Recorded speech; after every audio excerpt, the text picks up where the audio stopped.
Hmm? In the name of Allah. Yeah? That's the meaning. Is this a complete sentence? It is. It is? She disagrees with you.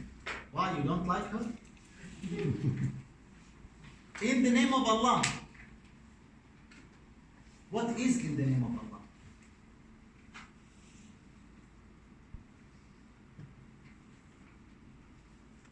Is this complete sentence? I'm asking about the meaning, not the translation. Yes, the translation is in the name of Allah. The most merciful, the compassionate. And by the way, this is another thing. Ar-Rahman, Ar-Rahim. Why not just Ar-Rahman or Ar-Rahim? But we'll come to that. First now, Bismillah ar-Rahman ar-Rahim. In the name of Allah, the most merciful, the most gracious, or the compassionate. Is this complete sentence? How many times have you read Bismillah ar-Rahman ar-Rahim? Countless times. What does it mean?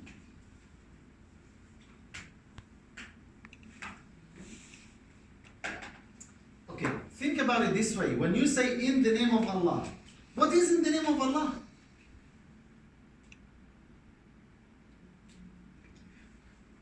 That's a complete sentence? Brothers. All the names of Allah. It represents all the names of Allah. In the name of Allah.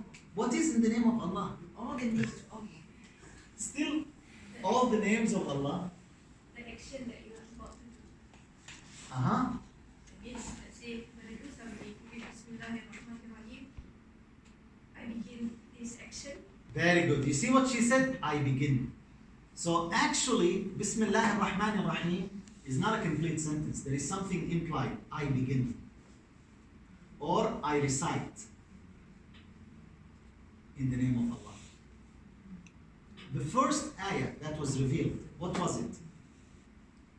When Jibreel came to the Prophet sallallahu alaihi wasallam. Iqra. What does it mean? Iqra. Recite.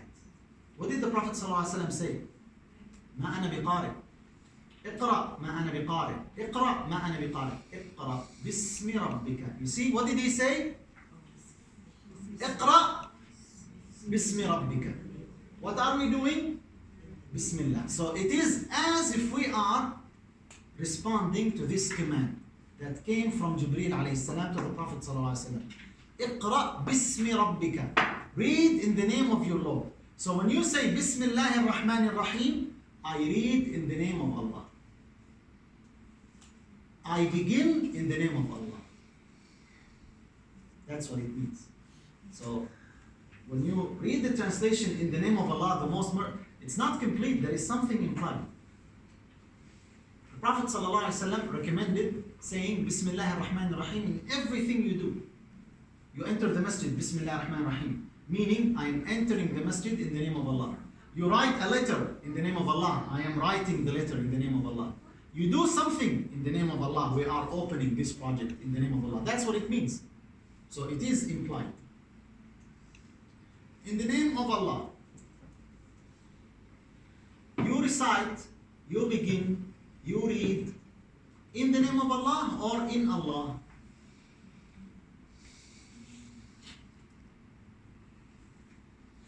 You need Allah's help or Allah's name's help. When you remember Allah in ruku' and sujood, you say Subhana Rabbi al-Azim or Subhana Ismi Rabbi al-Azim. You are mentioning the name of Allah or Allah. Hello. Allah or the name of Allah? Allah. Okay. Surah Al-A'la. You know Surah Al-A'la? Surah Al-A'la begins with what? Huh? Sabbih Isma. What is the meaning of Ism? Sabbih Isma. The name. So, are you glorifying the name of Allah or Allah?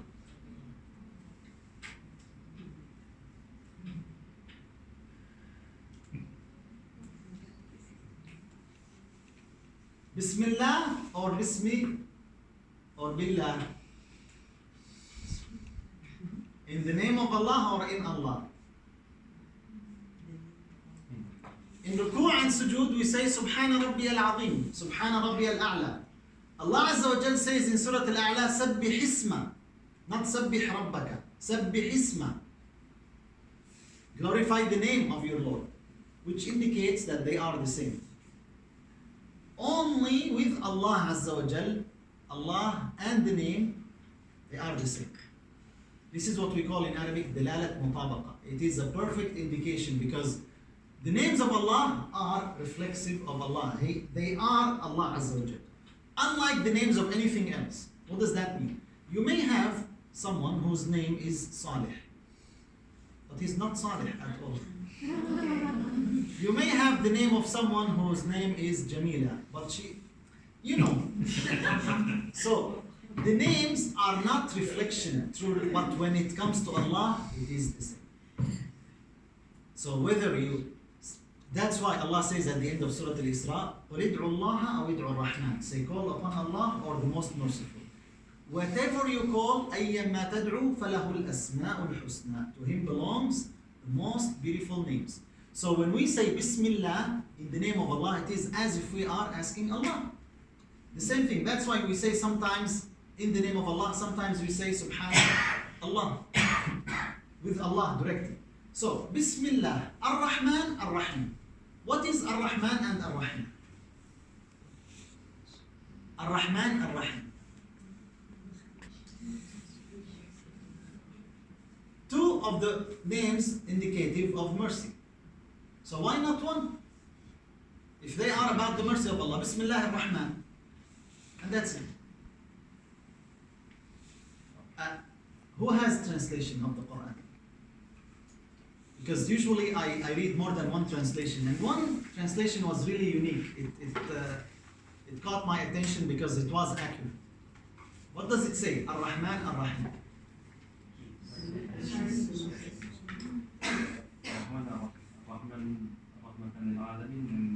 Yeah, what did you say? Is entirely merciful and especially merciful. What does that mean?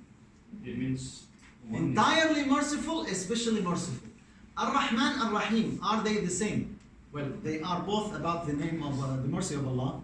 But if they are exactly the same, they wouldn't be different. Ar-Rahman, Ar-Rahman. No, it is Ar-Rahman, Ar-Rahim. So it says the entirely merciful, the specially merciful. What do you think of that? It means that there's a general and specific mercy. Yeah. So the general mercy is for all humankind. Very good. And the specific is Actually, not for humankind, for all kinds, even animals. Allah Azza wa Jal, Rahman. That is the mercy of Allah. The specifically merciful Ar-Rahim, only for the believers. So out of the mercy of Allah Azza wa Jal, He has specific mercy only to the believers. So when you are asking Allah Ar-Rahman and Ar-Rahim, you want from His general mercy and you want from His special mercy. This I find the most accurate translation actually. Rahman, Prophet ﷺ, just to give you a perspective of the Rahmah of Allah. Because Allah Himself said in the Quran, وَرَحْمَتِي وَسِعَتْ كُلَّ شَيْءٍ. My mercy encompassed everything. So when you read that, how can you relate to this? The mercy of Allah Azza wa Jal. The Prophet ﷺ said, the mercy of Allah, Allah divided it to 100 parts. Sent down to the earth one part only. All the mercy that people and animals have from that mercy, from that one part. And Allah kept 99 parts with Him for the Day of Judgment.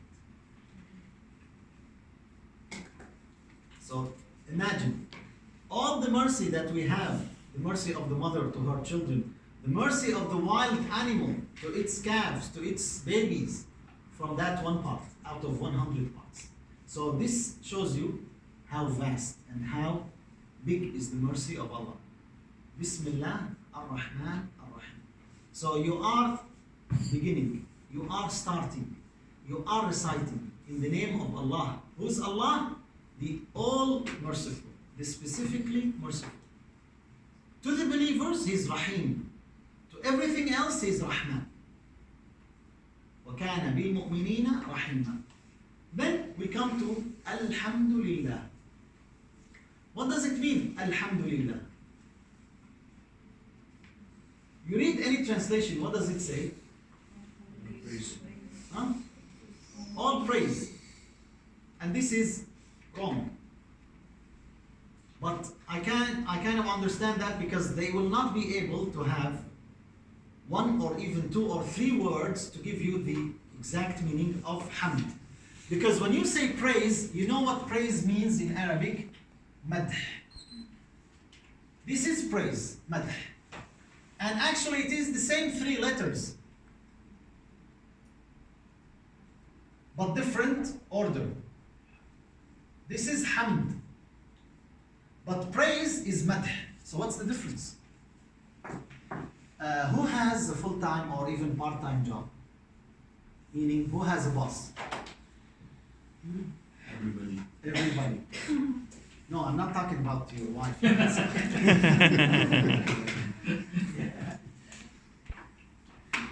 Who has a boss that he praised at work? When you praised your boss, does that mean you will necessarily love him? No. Some of you say it with, okay. Does that mean you are sincere in your praise? No. So that's exactly what praise is. Because praise could be insincere.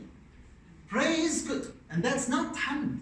Hamd is way better than that. Hamd has to be real. Another thing, you have a car. Do you praise your car or no? My car is fast. My car is expensive.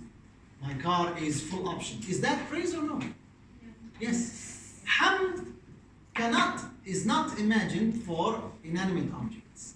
Only for living beings. That's another thing. So hamd cannot be if it's not sincere. So it is praise, but praise is just part of it. Praise with love. And with sincerity. Now, it says all, al, because al here when we say al-hamdu, hamd, that is the word, but when we say al we call it al-istighraq, to encompass, to include everything, which means all that praise with love and thanking Allah belongs to Him. Al. Not some or most, al. And you see how the word is noun, not verb. What's the difference? For instance, we don't say Ahmadullah. As a sentence, we can say that. I praise Allah. Of course, you can say that. But why in the ayah it says Alhamdu, noun? Noun indicates continuation, consistency, which means that Allah Azza wa Jal is always praiseworthy. Always. Even when the worst things are happening to you, Allah still and will always be the one who deserves all of that. This is why whenever someone is having a difficult day, still says Alhamdulillah, because that's how it is.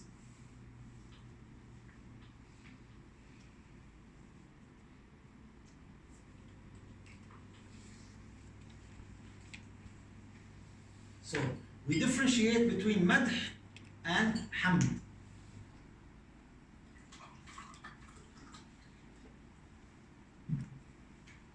It's not just mere praise, because praise, we see many people, someone got a position, so they praise him. Left the position, they stopped praising him. So it was actually for the position, not for him. They were not sincere.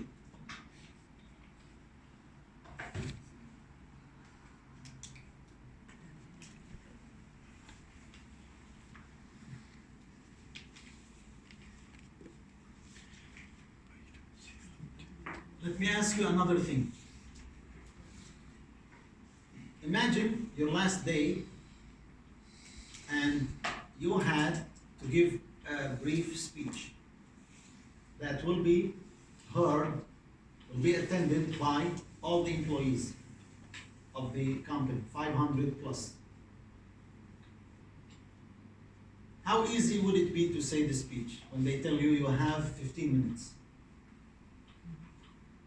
to talk about your job in this company, to thank the people? Imagine if this speech was to be broadcast worldwide. Now, it makes it easier or more difficult. Imagine when you are competing with others. Someone who's young will also deliver a speech. Someone who has higher degree will deliver the speech. You and then someone else. Will they give the same speech? No. Why? Based on their ability. They talk about the same thing. You ask a child to praise his mother. You ask an adult to praise his mother. You ask a teenager. Each one of them will mention different things. Why? Based on their capability. When it comes to Allah Azza wa Jal, all what Allah wants from you to say Alhamdulillah. And that suffices. All what you have to say is Alhamdulillah. 2 words. Which the old can say, the young can say, the learned can say, the ignorant can say, and that's all. This is why some scholars said whenever you say Alhamdulillah, you should say Alhamdulillah. You should thank Allah for giving you the ability to thank Him. Because there are many people who are heedless of that. So the fact that you were able to say Alhamdulillah requires you to say Alhamdulillah. So you are constantly in remembrance of Allah.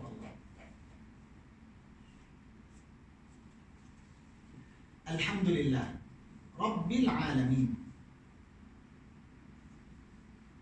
Rabb, Lord. Lord means what?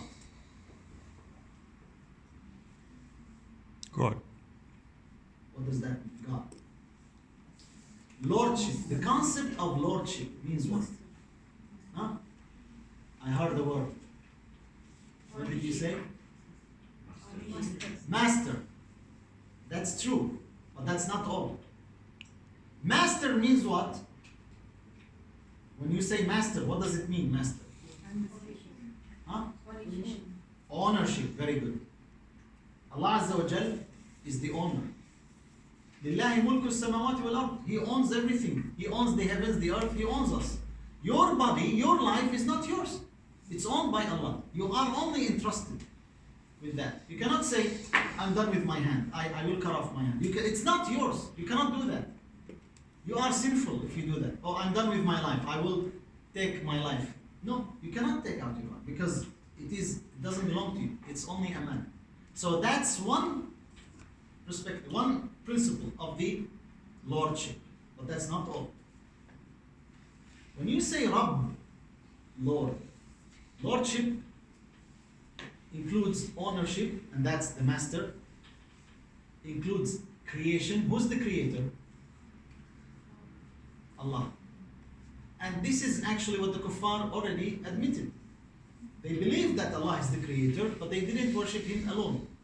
So, Allah is the owner, Allah is the creator, and Allah is the sustainer. These are the 3 principles of lordship. Ownership, creation, and sustenance. Who does all of that? Allah. So when you say Allah,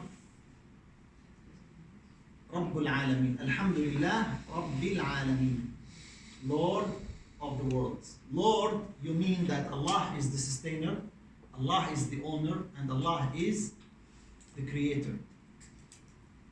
What does that mean? Let me give you a simple example to explain it. Remember long years back when you were a child, say 7 years old or 8 years old? Yeah, maybe it's long time for some of you, but if you can go back in memory, when you were 6, 7 years old, at that time, were you worried about paying the bills at the end of the month? Yes or no? No. Were you worried about tomorrow's provision? Where it will? Why? Why you were not worried? Huh? What did you say? problem at that time. Why? Whose problem was it? We thought it was our parents' problem. Exactly, it was the parents. So your parents were in care of you. When you say Rabbil Alameen, Allah Azza wa Jal in care of the world. So some scholars said, I just don't understand how some people don't worry when they know their parents are there, but they still worry when they know that Allah is there. Where you should actually be less worrisome. That's what it means, because when you say Rabbil Alameen, the Lord of the world, He is the sustainer, He is the provider. Sustenance includes provision. He is the provider. He is the creator, He created you, He owns you, and He is providing for you. Not just for you. Al-Alameen. Alameen, plural of alam, plural of world, worlds. Worlds, Alameen, alam, world of humans. But Allah didn't just sustain us. Allah is sustaining everything. World of animals, world of birds, world of fish, world of everything. Who's in care of that? Allah Azza wa Jalla. That's what it means, Rabbil Alam.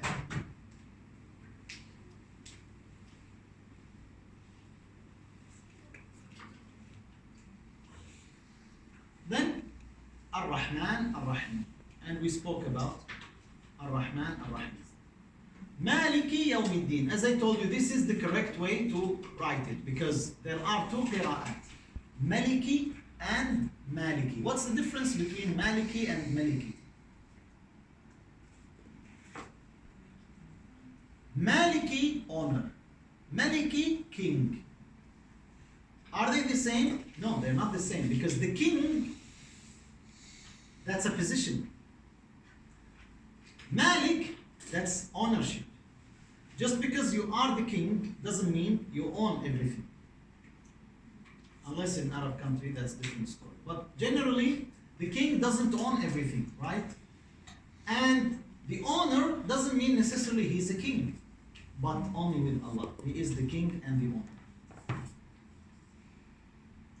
He's the king and the owner always. But in the ayah, it says, Yawmiddin, on the day of judgment.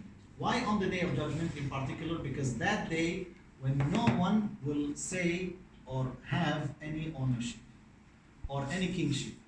That's why on the day of judgment Allah would say, Limanil mulkul yawm, to whom belongs the kingship. Because here in this dunya we have some kings. They say, I am a king. They have some claim.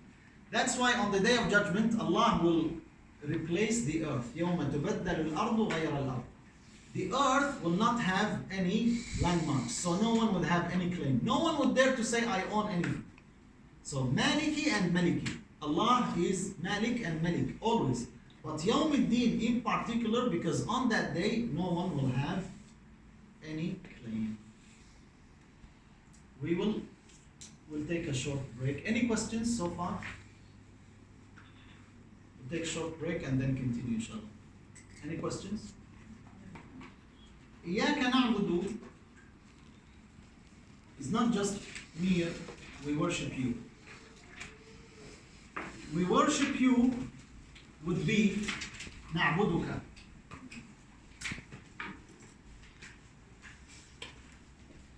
But this is not what Allah Azza wa Jal says.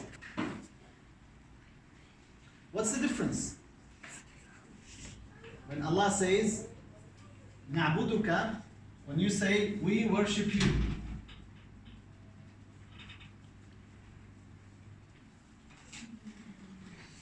And إياك نعبد.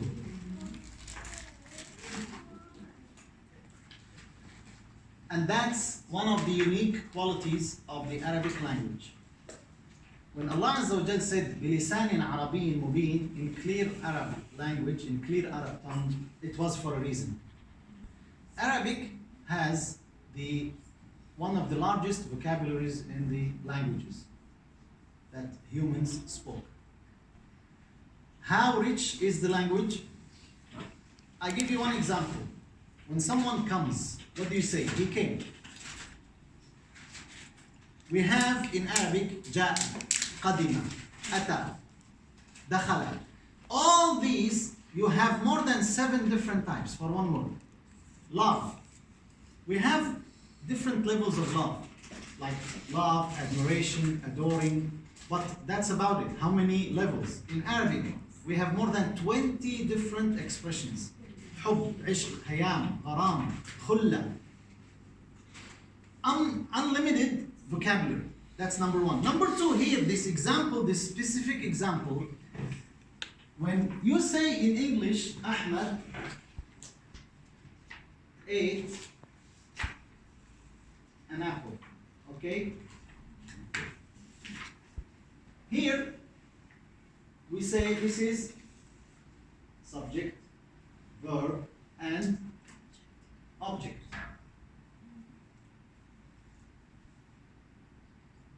When you switch and say, ate Ahmad an apple, does that make sense?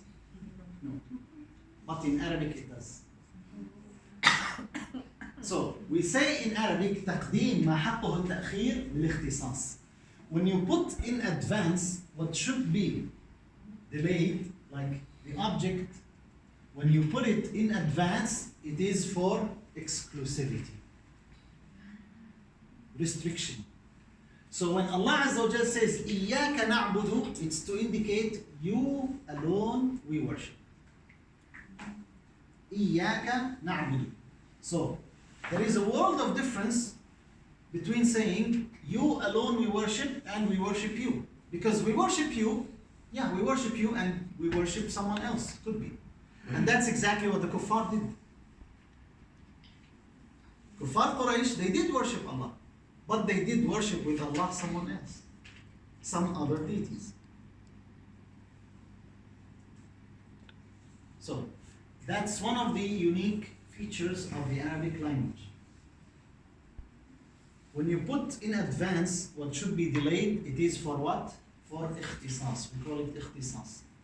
For exclusivity, restriction. That this act is only for إِيَّاكَ نَعْبُدُ. Scholars said all the ayat of the Quran, the entire Quran is summarized in Surah Al-Fatihah. The meanings, all the meanings of the Quran are in Surah Al-Fatihah.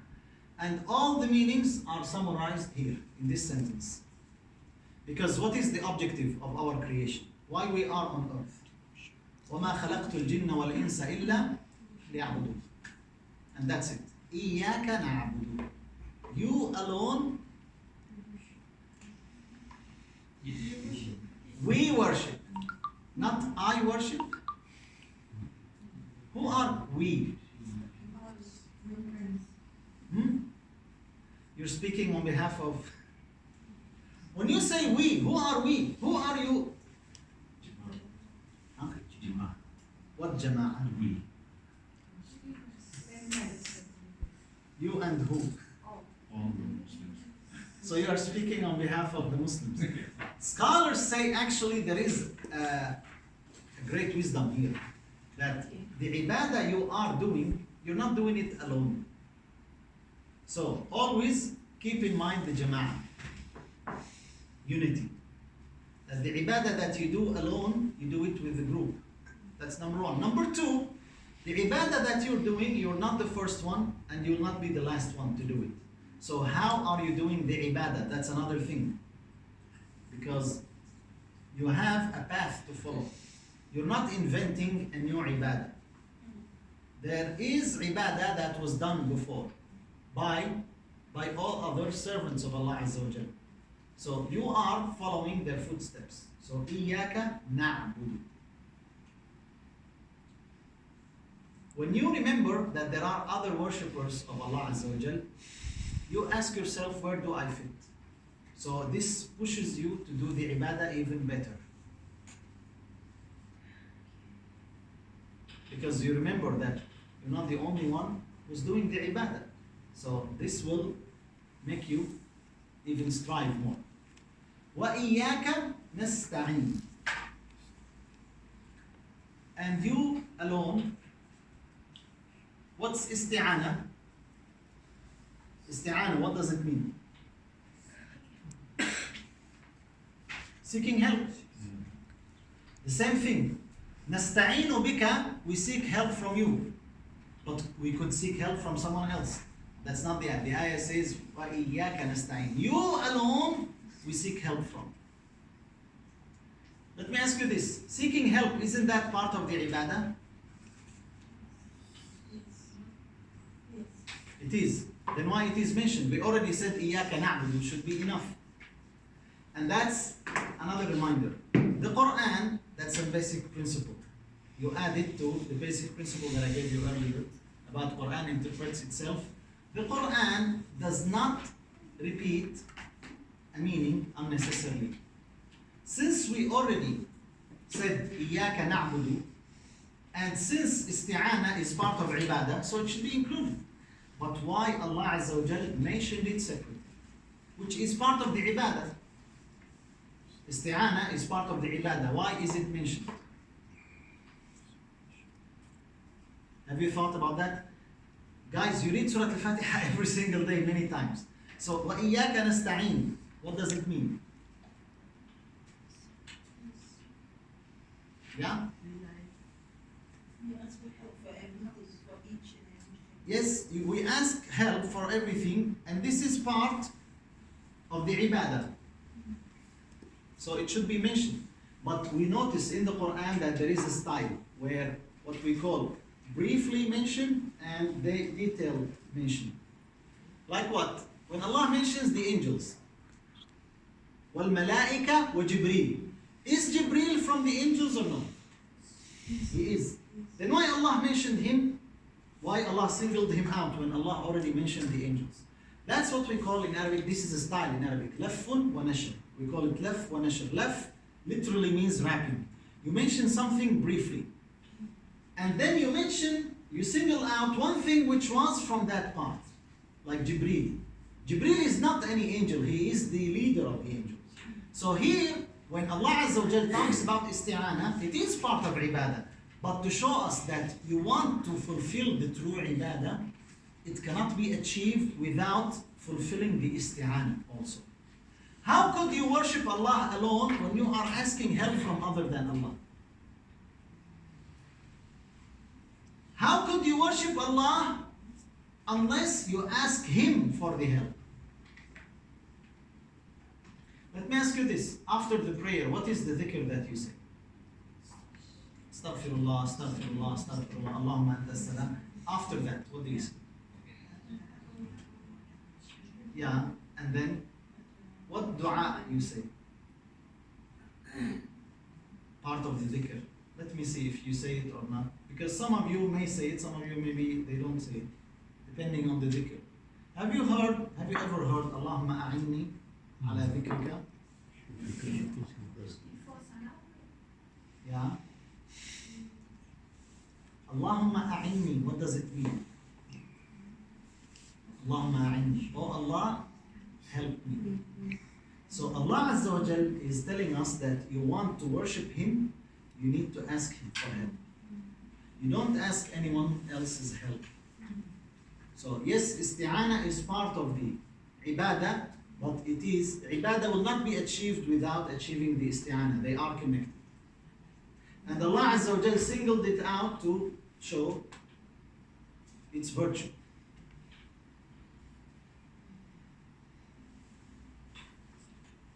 You okay?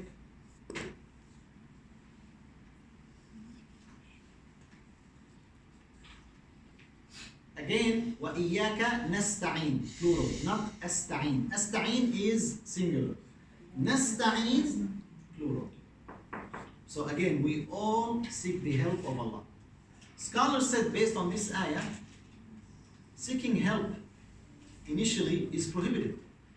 You don't seek help from anyone but Allah. But it was allowed due to necessity. Because can you really live your life without asking anyone anything? You cannot. So it was allowed due to necessity. So you limit it to the necessity. Compare someone who, whenever he or she needed something, they ask people. And someone who doesn't ask but Allah. Only when it is absolutely necessary. That's what makes you achieve the ibadah to Allah. The Prophet ﷺ took the pledge from the companions. Who gives me the pledge not to ask anyone anything?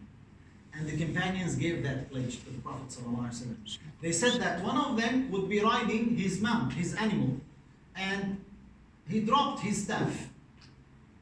He was striking with his staff to move the animal, and he dropped it. He is on the animal, so he could ask someone just to hand it to him. He would not. He would kneel the camel, or he dismount the animal, take what he dropped, and continues. Why? Just to make sure that they wouldn't ask anyone. Why? Because Allah will take care of everything. Yes, it's very difficult, but that achieves the complete ibadah.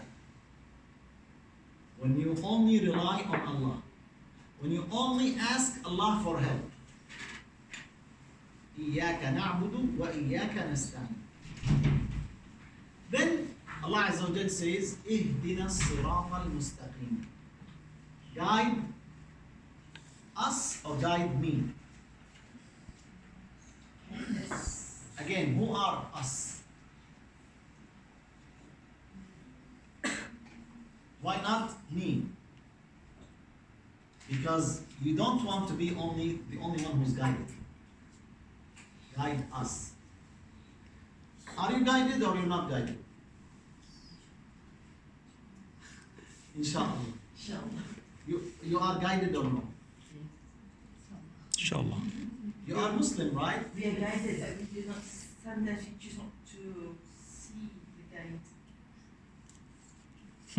Again? Yeah, very complicated. Right? No, actually it's easy. You are guided or you're not guided? Guided, yes. You're guided. Then why you ask guidance if you're guided? Huh? What did you say? To stay. Yeah. Haven't we seen people who were guided and then they became misguided? Yes. So guide us, although we are guided, we want to stay on guidance. That's one meaning. What else? Guide us, we are guided, but we want to increase our guidance. Guide us in everything. We may be guided in one area, but we want to be guided in other areas. How many times you find yourself at crossroads? You don't know what to do. Even in very simple things, even in worldly, mundane issues that are insignificant, but still you want the guidance of Allah. Choosing the wall, the paint, blue, white, choosing what to wear, choosing. You are asking Allah guidance. Ihdina. Who guided the animals, the birds, to migrate from cold weather to warm weather? Allah, the one who guided them. This is worldly guidance you wanted. Who guided the baby that is only hours old, only few hours old, to suckle on the breast of her or his mother while breathing? Have you ever tried to drink and breathe at the same time? The baby, how could the baby do that? Who guided the baby? Allah. Who guided the wild animal to have mercy to its calf? Allah. So guide us. Where? Where guide us? To Jannah. The straight path, this indicates ease. Because the easiest path is the straight path. And that shows the greatness of Islam, that it takes you straight. Where? To Jannah. And that is the ultimate guidance that we are looking for. How good is it when you are guided in dunya and you became CEO, you became the VIP, famous, rich, celebrity, but you will end up in hellfire? That's not guidance. The straight path is what leads you to Jannah. So you are asking Allah Azza wa Jal guidance, so you will end up where? In Jannah. Anything that does not lead you to Jannah is not guidance. Why? Allah Azza wa Jal mentioned the people of Jannah, when they enter Jannah, وَقَالُوا, the first thing they say, وَقَالُوا الْحَمْدُ لِلَّهِ. They say, who are they? The dwellers of Jannah, people of Jannah.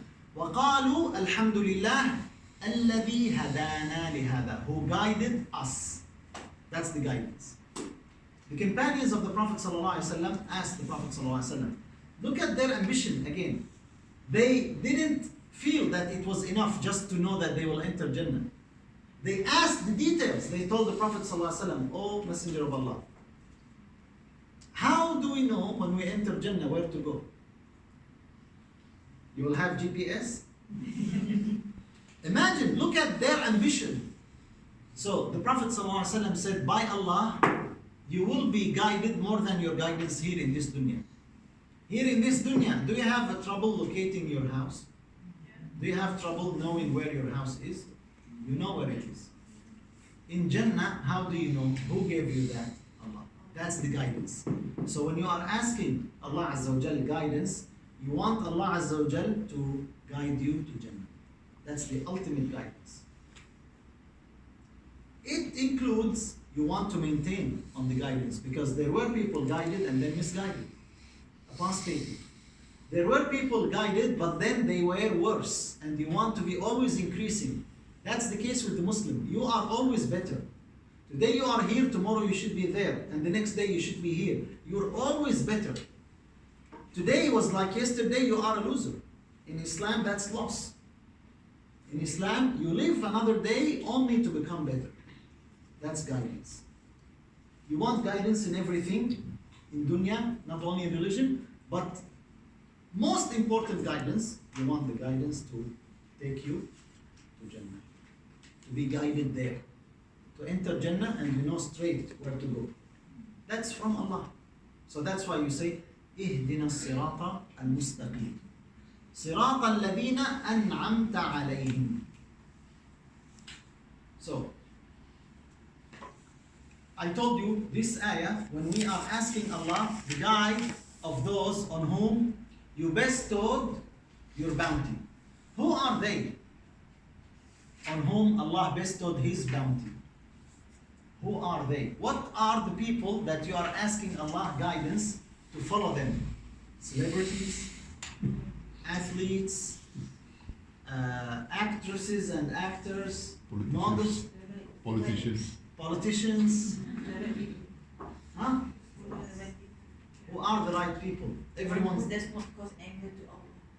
Yes, who are they? Allah mentioned them specifically. You see the term an'amta. This ayah was explained in Surah An-Nisa, Surah 4, ayah 69. Allah Azza wa Jal said, he who obeys Allah and the Messenger, he will be with those on whom Allah bestowed His favor. مَعَ الَّذِينَ أَنْعَمَ اللَّهُ. You see the term, أَنْعَمْتَ أَنْعَمَ اللَّهُ عَلَيْهِمْ. Who are they? 4 types. مِنَ النَّبِيِّينَ, prophets. وَالصِّدِّيقِينَ, truthful. وَالشُّهَدَاء, martyr. وَالصَّالِحِينَ, righteous. So you are asking Allah Azza wa Jal basically to follow one of 4 types. No one else. Nabiyeen, prophets. Siddiqeen, like Maryam, wa ummuhu Siddiqa, like Abu Bakr as-Siddiq. Shuhada, martyrs. Was-Salihin, righteous. Those are the ones that you follow their footsteps. Politicians are not one.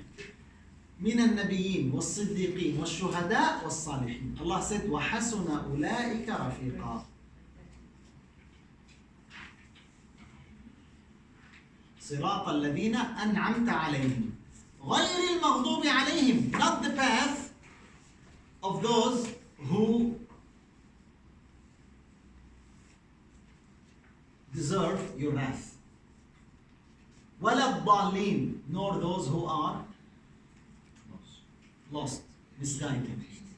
What does that tell you? When you read this ayah, اهدنا الصراط المستقيم صراط الذين أنعمت عليهم غير المغضوب عليهم ولا الضالين. When you read that, what do you think of? What do you conclude?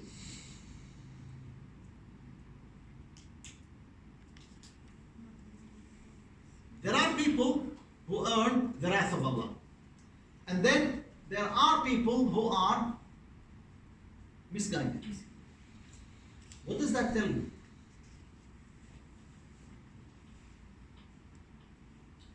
There are people that we ask Allah to follow their footsteps, the guided ones.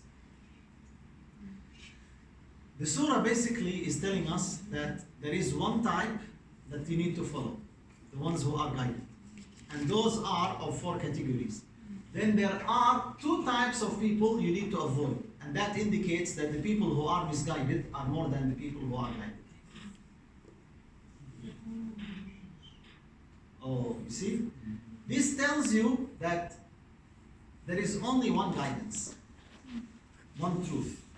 That's why many times Allah Azza wa Jal mentions in the Quran, Nur, light, not lights, one light, one guidance, one straight path, not paths. However, misguidance, yes, it has many paths. So, there will be one group that is guided, that you want to follow them. Prophets, truthful, martyrs, and righteous. But then there are 2 other groups that you want to avoid. So, the issue is not about the number. If it's about the number, actually the numbers, most of them are disbelievers, not believers. So, be careful to say, oh, I want to be like people. What people? Allah Himself said in the Quran, if you obey most people on earth, they will lead you astray. وَإِن تُطِعْ أَكْثَرَ مَنْ فِي الْأَرْضِ يُضِلُّكَ عَنْ سَبِيلِ اللَّهِ وَمَا أَكْثَرُ النَّاسِ وَلَوْ حَرَصْتَ بِمُؤْمِنِينَ. And not most people, even if you care, will be believers. That's what Allah Azza wa Jal said. So that indicates that guidance is one. Misguidance has more than one shape and form. But then how do you relate this ayah with the hadith of Rasulullah? The what do you call his ummah will be split into 72 or 73. Yes.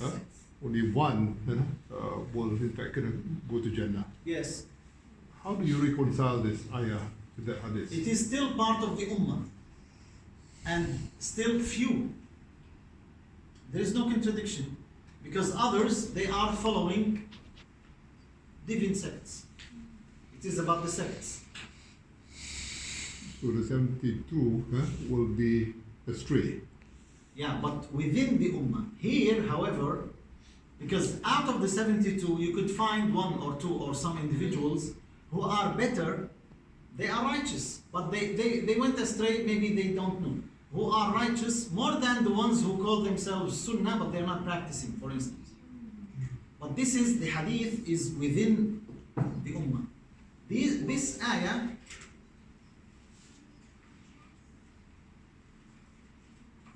is about belief, iman.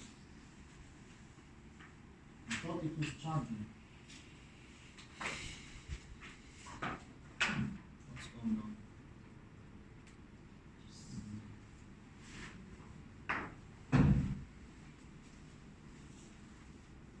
Baqarah began with what? Alif Lam Mim ذلك الكتاب لا ريب فيه هدى متقين. So it mentioned the pious. And then it talked about إن الذين كفروا سواء عليهم أنذرتهم أم لم تنذرهم لا يؤمنون. 2 آيات ختم الله على قلوبهم وعلى سمعهم وعلى أبصارهم غشاوة ولهم عذاب عظيم. Then after the disbelievers talked about,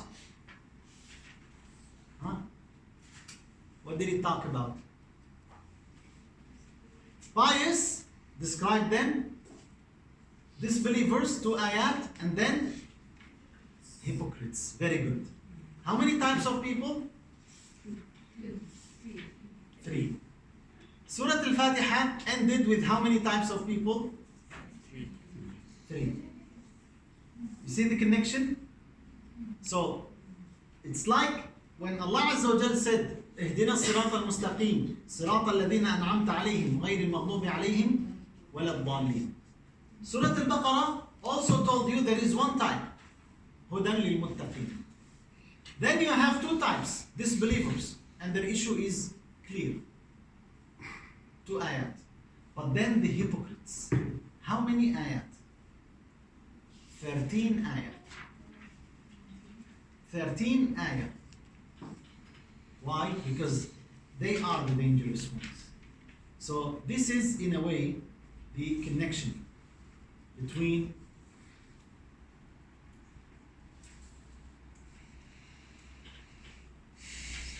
the end of Surah Al-Fatihah and the beginning of Surah Al-Baqarah. But let's take first the beginning, the very beginning. Alif, Lam, Mim. Now, at the end of Surah Al-Fatihah, we say Ameen. But Ameen is not part of the surah. Ameen, what does it mean, Ameen? Ameen, basically, you are asking Allah Azza wa Jal to accept your dua. Oh Allah, respond. That's what it means.